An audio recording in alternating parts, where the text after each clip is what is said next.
Taste the Daily.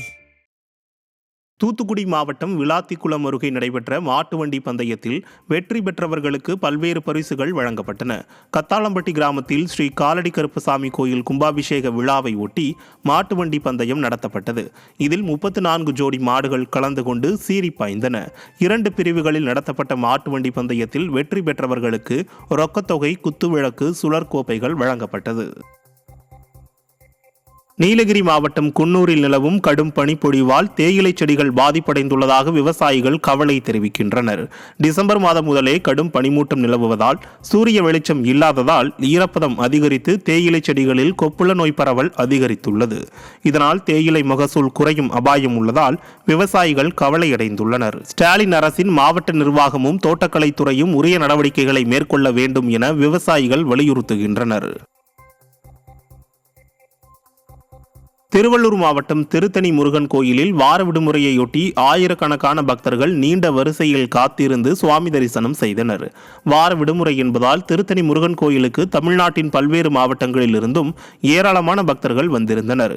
அதிக அளவில் குவிந்த பக்தர்கள் சுமார் 3 மணி நேரத்திற்கு மேலாக காத்திருந்து சுவாமி தரிசனம் செய்தனர். திருப்பூர் மாவட்டம் உடுமலைப்பேட்டையில் சட்டமன்ற தொகுதி மேம்பாட்டு நிதியிலிருந்து 50 லட்சம் ரூபாய் மதிப்பீட்டில் பல்வேறு நலத்திட்டப் பணிகளை சட்டமன்ற உறுப்பினர் ராதாகிருஷ்ணன் துவக்கி வைத்தார். புதிய காங்கிரீட் சாலைகள், புதிய மோட்டார் வாங்குதல், அங்கன்வாடி மையம் மற்றும் அரசு பள்ளிகளுக்கு மராமத்து பணி செய்தல் போன்ற ஊராட்சி பணிகளுக்கு முன்னாள் அமைச்சரும் உடுமலை சட்டமன்ற உறுப்பினருமான ராதாகிருஷ்ணன் பூமி பூஜை செய்து துவக்கி வைத்தார். இதில் கழக நிர்வாகிகள் ஏராளமானோர் பங்கேற்றனர். நாகை மாவட்டம் வேதாரண்யம் அருகே கடலில் மீன்பிடித்த தமிழக மீனவர்களை இலங்கை கடற்கொள்ளையர்கள் தாக்கிய சம்பவம் பெரும் பரபரப்பை ஏற்படுத்தியுள்ளது.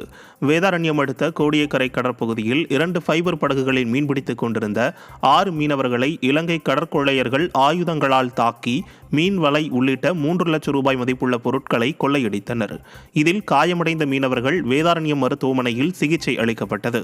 மக்கள் விரோத மத்திய மாநில அரசுகளின் பொறுப்பற்ற தனத்தால் இந்திய கடல் எல்லையில் கூட தமிழக மீனவர்களுக்கு பாதுகாப்பற்ற சூழல் நிலவுவதாக மீனவர்கள் குற்றம் சாட்டுகின்றனர். திருவண்ணாமலை மாவட்டம் ஆரணி அருகே 5 கோடியே 10 லட்சம் ரூபாய் மதிப்பீட்டில் பக்க கால்வாயுடன் தார் சாலை அமைக்கும் பணியை முன்னாள் அமைச்சர் சேவூர் எஸ். ராமச்சந்திரன் துவக்கி வைத்தார்.